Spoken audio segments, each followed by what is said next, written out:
Hello everybody, welcome to the OAG RC. I am Craig. Today we're going to be having a look what you get inside an Optima Mid box. Now, this was supposed to be the pinnacle of the legendary series from Kyosho, but they've recently released an even better version of this with loads of cool hop-ups.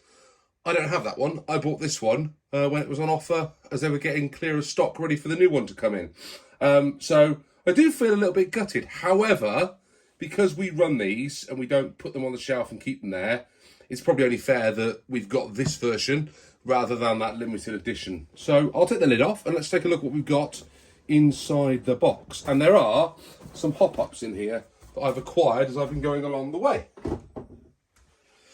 So, on the top, we have the extras. We have a black wing.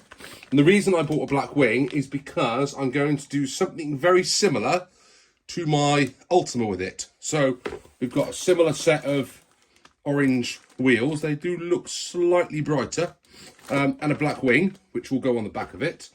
We're going to try and replicate the colour scheme. And I've also got another set of Tamiya, what's that one, gunmetal, to go on and do the body shell. So it will be slightly different.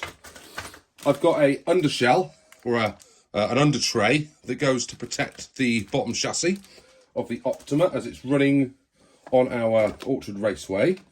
I have a motor plate. So if you remember, I used the motor plate on the Ultima.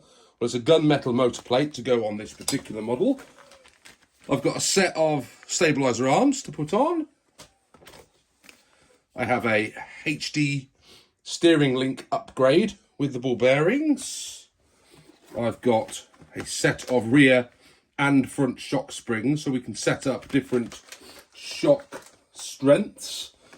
I couldn't get the original or the official universal, so what I've got is two sets of Jazz Rider ones because I couldn't find the OG ones. I think that's it. Oh. What have I done there? I've ended up with two under trays. That's what happens, boys and girls, when you collect your body sets and upgrades as you go along. So I've ended up with two versions of that. Brilliant, well done, Craig. I suppose the advantage of that is I've got a spare when it all gets dinged up and scratched up. Or I just have to buy another Optima. What a plonker. Right, we've got those. Got that. We've got a low profile servo because it requires a low profile servo. And we've got this LRP ESC, which also, as you can see, is tiny wee. So that should give us some extra space inside the Optima. What I haven't decided is what motor I'm going to put in here. Normally I'd stick a silver can in, but I'm going to have to look in the box and see if I've got any silver cans lying around. If I haven't, then there's every chance that the Optima Mid might score itself a little better motor to start with, which I know would be unfair, but hey, it is what it is. We've got that awesome Optima Mid body shell there. Then we've got all the pre-packaged stuff. So over here, we won't need the motor plate. We've got the drive belt. There's no chain option with the Optima Mid. Counter gears there. We've got the shock cases, the drive shafts. They're not universals. They look like universals there, but they're not universals. We won't need those because we're putting the universals in. Whole complete set of ball bearings down there. You can't see them. There they are. Then in this box, you've got the tyres over here. Then you've got all the bag parts there, which I won't get out right now because this is coming up to the house with me. Now, for the build of this particular model, what I have decided to do is to build it via YouTube Shorts. I know, weird, eh? Build videos sometimes for me can take blooming ages.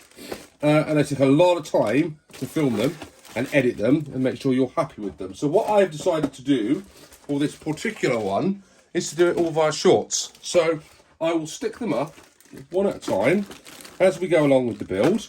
And hopefully that's just a different way of enjoying the build video.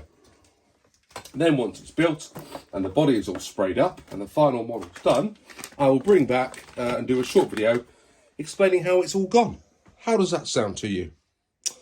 What else is going on at the moment in the studio? We've got the community project, which is still underway. I've smoothed that all down. I'm still waiting to get up and see Mark so we can do an exchange of parts. That's my fault, not Mark's fault, because I've been super busy. I've got the body shell to do for the TL01B, which you haven't seen yet. We've got the top force to finish up. We've got a TTO2B to finish up for Mini OAG. I can show you the chassis for that because we've built it. Well, you haven't seen the video yet. And she did a swap with me for, I haven't put a servo in there yet for her, for the wheels on the top force. So my top force got the super wheels off there because she didn't like them, which was a cool swap. So we've got that body shell to do for that. Yeah, lots going on and not enough time to do it all in.